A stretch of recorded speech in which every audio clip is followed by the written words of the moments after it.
Niligpit ko na yung ano ko guys, yung Christmas decor. At ayan, wala na akong kulay dito. Kaya gustong gusto ko yung Christmas kasi makukulay yung nakikita ko. Pero may tradition kasi ako guys. Inumpisahan ko lang ito ng mga 7 years ago yata. Na bago pumasok ang taon, nailigpit ko na yung aking mga abubot. May bulaklak pa ako dyan para magkaroon ng kulay. Bala ko kasi dito kung ipaglalagay yung aming mga cell, dito ako mag-charge para hindi doon. Ayan siya oh. Masyado siyang maliit kung diyan nag-uumpukan yung mga telepono, kung ano-anong pinagcha-charge namin. Tapos yan, kung may mail, diyan namin nilalagay or mga bells, pero automatic naman talaga ang pagbabayad namin. Meron lang silang mga changes. At ito na nga, yan. Kahapon ko pa inumpisahan yan ng umaga. At ito, iligpit ko pa rin. So, ang matitira na lang dito, yan siya, itong kandila. At palitan ko na rin yung Pasko. At bibili ako ng mga prutas. At mga suman, yung ganoon. So, bukas guys, New Year. Happy New Year pala sa lahat. New Year na bukas. New Year's Eve bukas. Dito naalis ko na. Sinindihan ko lang. Yan naman ay Christmas light na yan. Hindi ko na yan tinatanggal. Pero dito, boring na siya. Kaya ito, may nabili akong madali lang kasi itong buhayin guys, at hindi ito tumataas. Diyan ko siya ilalagay. Inalis ko na pala yung luma ko dyan, at hindi yan siya tumataas. Yung ano na ito, saka laging namumulaklak. Common na siya ngayon, dati wala yan eh. Hindi katulad dito na ito tumataas ito.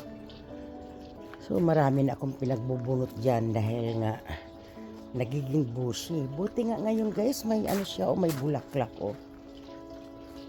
Kasi pag malamig na, hindi siya nagbubulaklak eh.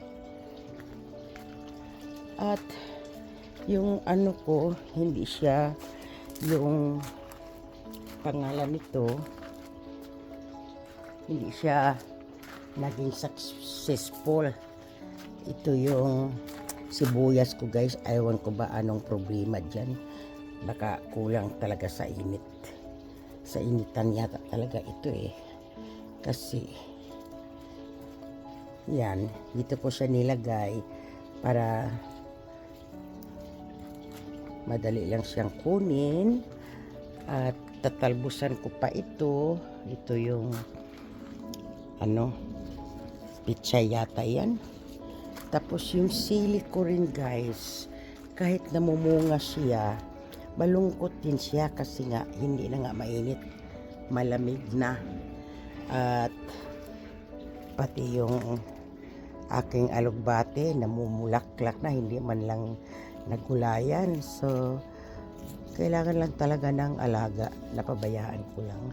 Aalisin ko pala itong aking Christmas light pa pala ako natira.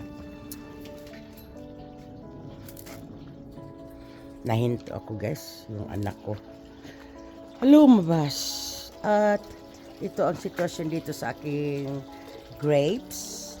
Ayan, kasi nagpailaw nga ako at wala akong mapag-anuhan. Kaya ito, yung electric, alisin ko pa ito. At nahanapan ko na rin ng paraan. Ito ang aking fountain. Kaya lang, konektado siya doon guys. Kaya pag nag-on ako nito, kailangan i-unplug ko yung Christmas light ko. Kasi ngayon, ayan yung Christmas light ko guys. Hindi ko na yan talaga siya inaalis kasi minsan nagmumuni-muni ako dito. Gusto ko rin na may kulay-kulay dito. Pero sa loob, yun talaga ang inaalis ko. So, ayun. At ito na nga, ang dami kong abubot na iligpit dahil gusto ko bukas Happy New Year's Eve na mailigpit ko na to siya. Ang dami kong guys, ang dami kong abubot pang Christmas. Kailangan ko yatang mag-dispatcha. Tapos sabay din akong laba ngayon. Kaya ito ang kalat. Yung mga dyan, ibabalik ko dyan ang aking pangalan nito. Mga Christmas stuff. Yun naman sa Halloween. Sa Halloween yun guys.